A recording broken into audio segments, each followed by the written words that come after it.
There are leaders who follow the current of history, and then there are those who step into the river and redirect its flow.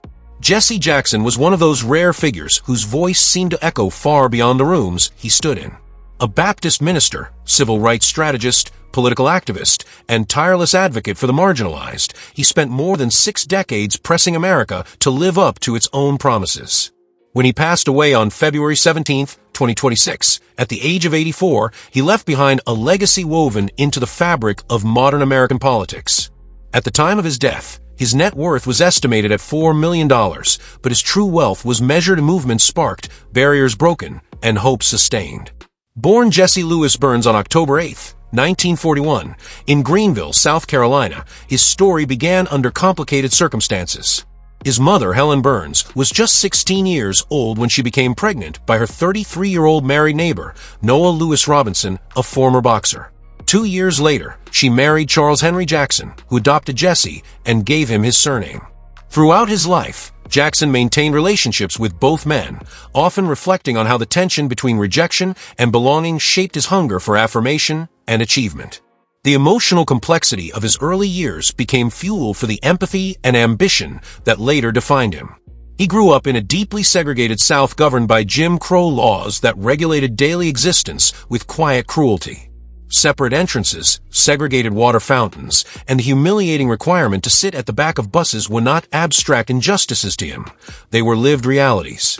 Those early experiences carved into him a profound awareness of inequality. Yet even amid discrimination, his gifts were evident. Teachers and classmates noticed his confidence, his eloquence, and his ability to command attention. The seeds of a public life were already present in the boy who refused to let circumstances shrink his sense of destiny. At Sterling High School, Greenville's segregated black high school, he distinguished himself both in the classroom and on the field. Graduating 10th in his class, he also served as student body president and earned letters in football, basketball, and baseball. His athletic promise opened doors, and in 1959, he accepted a football scholarship to the University of Illinois, turning down an opportunity in minor league baseball.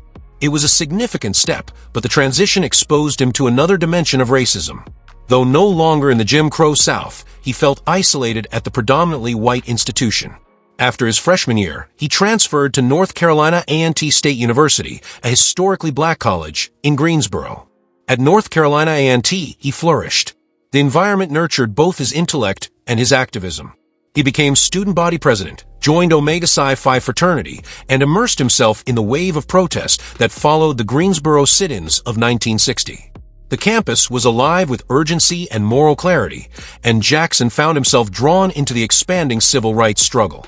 He earned a bachelor's degree in sociology in 1964 and soon enrolled at Chicago Theological Seminary to pursue a Master of Divinity degree. Yet history would not wait. The violence unleashed against peaceful marchers in Selma in 1965 intensified his resolve. By 1966, he left seminary before completing his studies in order to dedicate himself fully to the movement. Decades later, in 2000, the seminary awarded him his degree in recognition of his scholarship and lifelong ministry. His ascent within the civil rights movement was swift.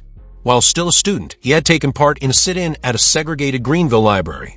By the mid-1960s, he joined the Southern Christian Leadership Conference, the organization led by Martin Luther King Jr. Under King's mentorship, Jackson emerged as one of the movement's most dynamic young leaders. He was appointed head of Operation Breadbasket's Chicago branch, an initiative focused on economic justice. Through boycotts and negotiations, Operation Breadbasket pressured corporations to hire black workers, promote minority contractors, and invest in underserved neighborhoods. Jackson's energy and rhetorical power helped expand the program's reach and national visibility. After King's assassination in 1968, Jackson sought to preserve the economic justice vision that had animated his mentor's final years. Internal disagreements within the SCLC eventually led to his suspension in 1971. Undeterred, he founded Operation Push, People United to Save Humanity, with a focus on education, voter registration, and economic empowerment. Programs such as Push Excel encouraged academic excellence and civic responsibility among young people. In 1984, he broadened his coalition-building efforts by creating the National Rainbow Coalition, an organization designed to unite African Americans, Latinos, labor unions, family farmers, poor whites, and others into a shared political force. His message was simple but ambitious: democracy must include everyone. That conviction propelled him into presidential politics. In 1984, he sought the Democratic nomination, becoming the first African American to mount a truly competitive campaign for a major party nomination and following the earlier historic candidacy of Shirley Chisholm. His campaign electrified voters, particularly in the South, and he captured 3.2 million primary votes.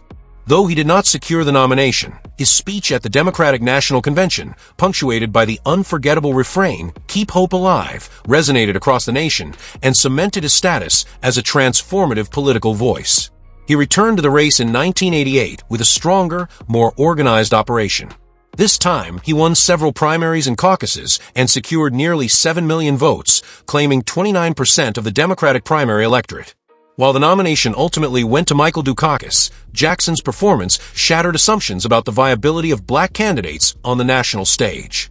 His campaigns broadened the Democratic Party's base, increasing participation among minority and working-class voters and reshaping the contours of American politics. Beyond electoral campaigns, he continued to advocate for structural reform. From 1991 to 1997, he served as one of 2 unpaid statehood senators for the District of Columbia, lobbying Congress for voting rights and statehood. Though the role carried no legislative authority, it symbolized his enduring insistence that representation and democracy must go hand in hand. Over the years, he remained influential within the Democratic Party, supporting candidates such as Bill Clinton and later endorsing Barack Obama in 2008, standing visibly moved as Obama claimed victory and made history. Jackson also expanded his reach through media and international diplomacy. From 1992 to 2000, he hosted the CNN program, Both Sides with Jesse Jackson, providing a platform for debate and public affairs discussion. Internationally, he undertook sensitive missions that blurred the lines between activism and diplomacy. In 1984, he helped secure the release of a U.S. Navy pilot held in Syria. He later negotiated or advocated for the release of political prisoners and hostages in countries including Cuba and Iraq. Supporters hailed these efforts as humanitarian breakthroughs. Critics questioned their political implications. Regardless, they demonstrated his willingness to step into complex global situations in pursuit of human freedom. His contributions were formally recognized in 2000 when he received the Presidential Medal of Freedom, the nation's highest civilian honor. Financial disclosures over the years revealed a modest but stable income derived from the organizations he led and from media engagements. A 1987 investigation by the Chicago Tribune reported that most family assets were held in his wife's name, totaling between $400,000 and $600,000 at the time. In 2001, a personal disclosure showed he was earning $120,000 annually from his organizations and $5,000 per week from CNN, with substantial travel expenses related to voter mobilization efforts. In his personal life, he married Jacqueline Lavinia Brown in December 1962, and together they raised 5 children: Santita, Jesse Jr., Jonathan, Yusef, and Jacqueline. Several followed him into public service. Jesse Jackson Jr. represented Illinois in Congress for years, and Jonathan Jackson later won election to the U.S. House of Representatives. The family also endured hardship, including legal troubles faced by Jesse Jr., a chapter that unfolded painfully in the public eye. In November 2017, Jackson revealed that he had been diagnosed with Parkinson's disease. In 2025, it was disclosed that he was also battling progressive supranuclear palsy, a rare neurological disorder affecting movement and speech. Though he stepped down from leadership of the Rainbow Push Coalition in 2023, he continued to appear at public events, his voice softer but his conviction undiminished.